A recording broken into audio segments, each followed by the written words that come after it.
Shabbat Chazon. This is the Shabbat in which the words of the prophet Yeshayahu that Ellen chanted to that melody of Echa continue to resonate. We are a people who have suffered historically greatly. Tisha B'Av, the 9th of Av, is a time of darkness in which we recount our losses. It's the only 24-hour, 25-hour fast day except for Yom Kippur. The rabbis say of Yom Kippur, the day in which we dress in white, in which we spend the day in prayer, we are to see ourselves aspiring to be close to God like angels. And as angels don't need to eat, so on Yom Kippur, food, we're told, should be the furthest thing from our minds. Tonight and tomorrow, a fast day, is a different kind of fast. The rabbis say it is the fast of darkness, in which, in the midst of feeling the pain of the destruction of the temples and more historic events after, including, as our rabbis would teach, the expulsion from Spain in 1492 and other tragedies are identified with the 9th of Av. And so we are a people at Tisha B'Av that remember loss, that remember pain, that despite the passing of time, mourn that destruction as if it was yesterday. And yet, as a people, we're told not to feel like victims. Rather the opposite. As in the book of Lamentations and in our words by the prophet Isaiah, we're taught that the destruction was our fault.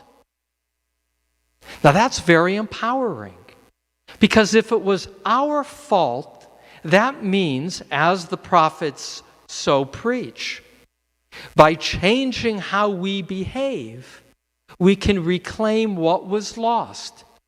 We shouldn't wallow in the loss, we are told. This is also true of the Holocaust. Yes, it was tragedy, but the way that we are wired as the DNA of our people is to look forward and to say, what are the lessons we can draw from the tragedy?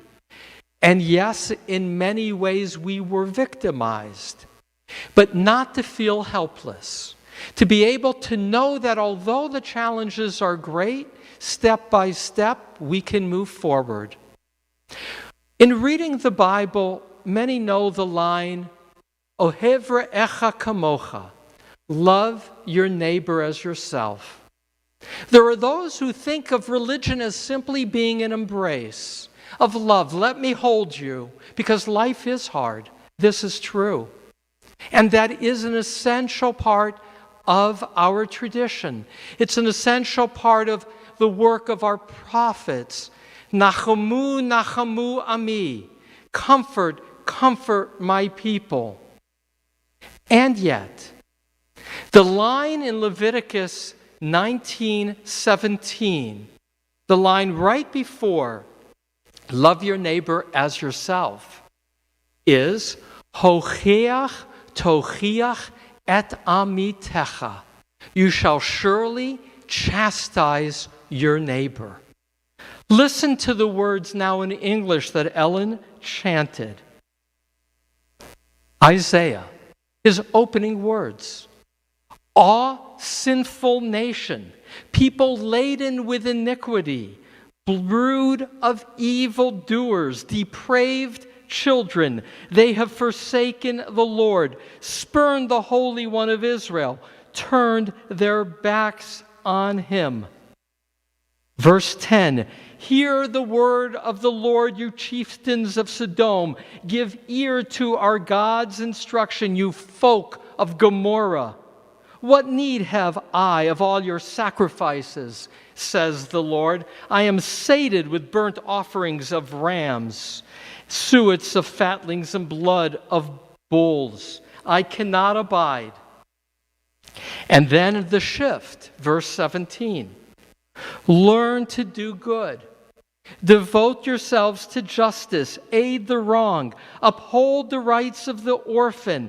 Defend the cause of the widow. Those are the words of our Haftorah. The words that echo across 2,500 years of history that are political. Political.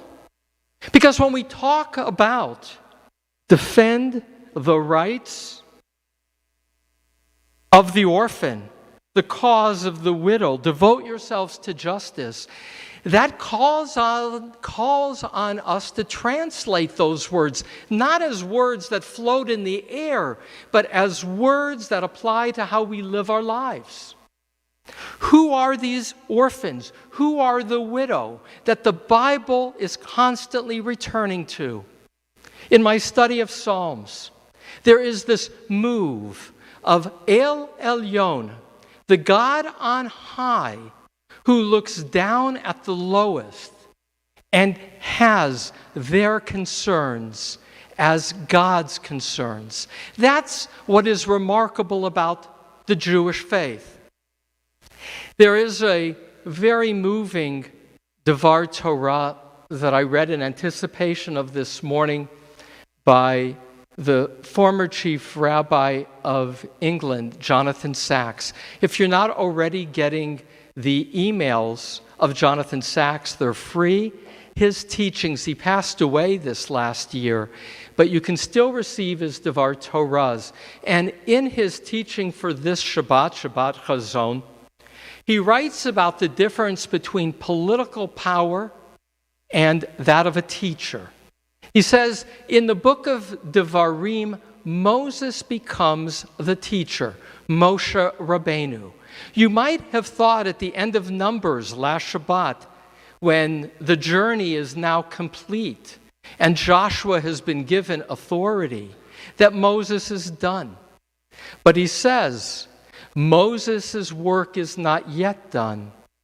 His role is to give over words, teaching, to prepare the people. And remarkably, in the beginning of Devarim, which is particularly the part that we didn't read in that first triennial, but even into what we were reading, Moses is recounting the people's history and doing it with anger. Or at least it feels like anger. Because Moses will say, it's because of you that I don't get to go into the promised land. Something that didn't occur in the story as initially recounted. When you rebelled against God and didn't have the faith to go into the land. And he chastises the people for what their parents had done. Their lack of faith in God. Hocheach tochiach et amitecha. You shall surely chastise your people. That is the work of a teacher. That is the work of a prophet. That is what it means to be a rabbi. I pause and I don't want to kind of get into that emotional space within myself of through the years the people who have said to me, Rabbi, don't talk politics. Politics is often, not always, and I would never discuss which party to vote for, but politics is about justice. Politics is translating power into life. What is power? The ability to affect change. The collective might of government matters. I have traveled. It's a great privilege. And one of the strongest takeaways I have gained from travel is people's opportunity to live full lives depends remarkably on their governments. In a country like Nepal, where there are so many wonderful people and such beauty of those tall mountains, people have gone from bad government to bad government, and more than 20% of 20-year-olds are working abroad to send money back because there are no jobs. Bad government, autocracies, dictators destroy possibilities of how people are to live. And in fact, what Rabbi Sacks points out in that regard is, in the Bible it says of kings, You must limit your power. You can't multiply your horses. You can't multiply your possessions. But in regard to teachers, Rabbi Sachs emphasizes, the tradition emphasizes that teachers are to be elevated in status even above one's own parents. For teachers are there to guide us on how to live our lives. Power is the ability to impose. Teaching is the ability to persuade. And so, to bring this home, to be a religious leader is to talk about right and wrong, to talk about responsibility. And not everybody agrees and in good conscience on terms of priorities. That is to be understood. People can differ in the values as they are weighed and how to get to a goal. But two examples of this moment. One is COVID.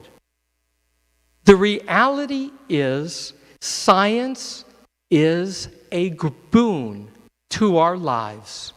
The smallpox vaccine changed the fear of parents for their children in the 20th century.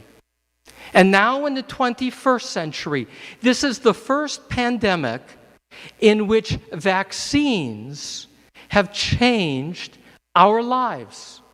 We who are vaccinated, not fully safe, but largely safe to regather.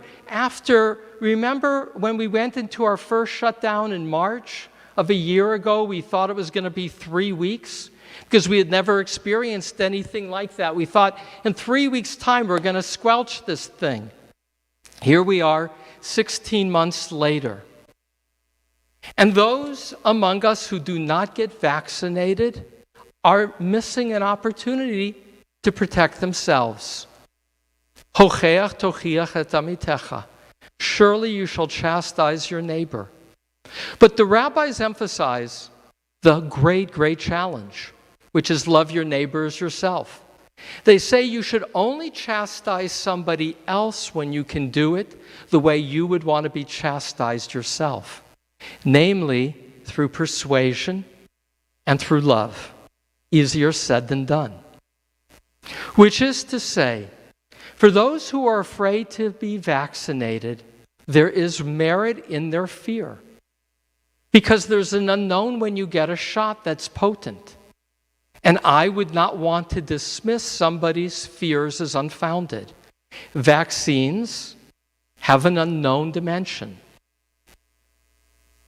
And so that is part of being compassionate, is to understand that people have fear. And yet, I do believe in reality. And reality means looking at data. Data means looking at science. Millions of people have now been vaccinated.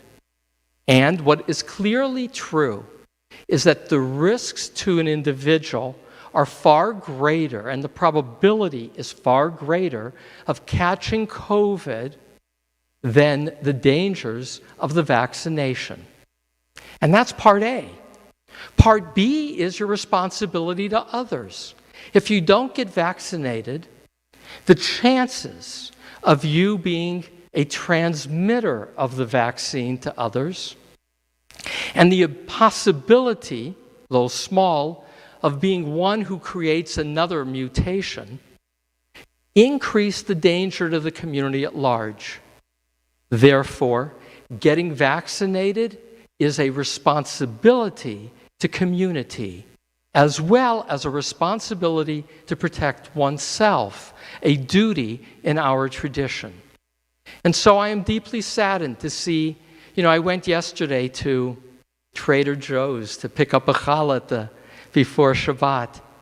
And as I saw so many people shopping with masks and aware that tomorrow LA County is reverting back to requiring masks for indoor gatherings, I am reminded that the Delta virus is another part of this journey that we're sharing collectively and is dangerous for all of us. And it's primarily a danger to those who are not vaccinated And those who are not vaccinated endanger all of us. And I don't and can't, and I'm talking to the choir now. But I have so little patience for the purveyors in the public space who mock vaccines on TV and on the radio. In some cases have been vaccinated themselves. Leaders who have been vaccinated themselves and don't step forward to speak out against anti-vaxxers outrages me. It's hypocrisy, it's selfishness, it's irresponsibility. And as I was reminded in teaching Psalms, where at the end of Psalm 149, it's the leaders who are to be carried away in chains. And the rabbi's comment, it doesn't say that about the people. And the rabbi's comment regarding Psalm 149, it is the leaders who fail to act responsibly, and that includes those who won't stand as religious leaders and condemn anti-vaxxers as an endangerment to community. And there's one other piece, and again, my time is limited. But the bigger existential threat to us today, even greater than COVID, which has so transformed our lives in unanticipated ways over these last 16 months, is climate change. For years, it's 20 years ago that I spoke about climate change as a high holiday sermon. We celebrate on Rosh Hashanah Hayom Harat Olam. Today the world was called into being. We could already see 20 years ago the science that said carbon dioxide pollution, that the quality of the air will change how the world gets heated up. You didn't need to be Al Gore with that documentary that people mocked, Inconvenient Truth, to know that the science as he presented it was pointing to what is taking place now. A world moving as a pinball machine toward tilt. You know what happens when a pinball machine hits tilt? You can't play it anymore. That's when you rock it a little bit and the machine stops playing. June was the hottest month recorded. The flood in Europe that occurred these last 2 days is a flood the likes of which Europe has not seen in 1,000 years. The most sophisticated countries, Germany, as an example, with hundreds of people being swept away over these last 2 days. Here in California and across this country, the fires that are in this moment raging, year by year growing, is going in only one direction, from bad to worse. Let us not be like those who were at the beginning of COVID saying it's just going to go away like a miracle. That was a lie, a self-serving lie. Those who say regarding climate change, we've had floods before, we've had heat before, are ignoring the climate science. This is serious. Our children, let alone our grandchildren, will not live the lives that we have been privileged to live. This is a planet on fire. There are those who say, yes, I agree that it's happening, but it costs too much to deal with it. And I say, but what's the alternative? What's left if we don't deal with it? We are slow to deal with crises until we have no choice. That's human nature. Momentum is a powerful force. COVID was ignored and is still ignored until people catch it. I am no longer so moved by the people in the hospital that I saw this last week saying, I didn't get the vaccine. I'm now in the hospital with COVID. I'm telling the rest of my family, please do. And I think to myself, what, they had to catch COVID to be able to understand they need to get a vaccine? That's not a person that moves me on the deepest level. And what's true for COVID? And the stupidity of people who are unwilling to look at the science of the need of a vaccine is our collective stupidity. And not looking and hesitating and waiting for attending to climate change. That is the existential issue of our day. Ribono Shalom, Master of the universe, Hocheach tochiach et amitecha. I talk to myself when I chastise. I don't do much about climate change. I'm only one individual. My lifestyle hasn't changed much, but I know that those who are experts in climate have said for a long time that we are going from bad to worse. And as the days get hotter, and as the floods grow more strong, and as the fires rage, I know that this is a failure on my part, on our own synagogue's part, on our collective national and international willfulness. And as our prophets teach, we are not to see ourselves as victims. It is in our control, collectively, to make change. May we so take seriously our power to effect change. On your behalf, God, as our Creator. Amen.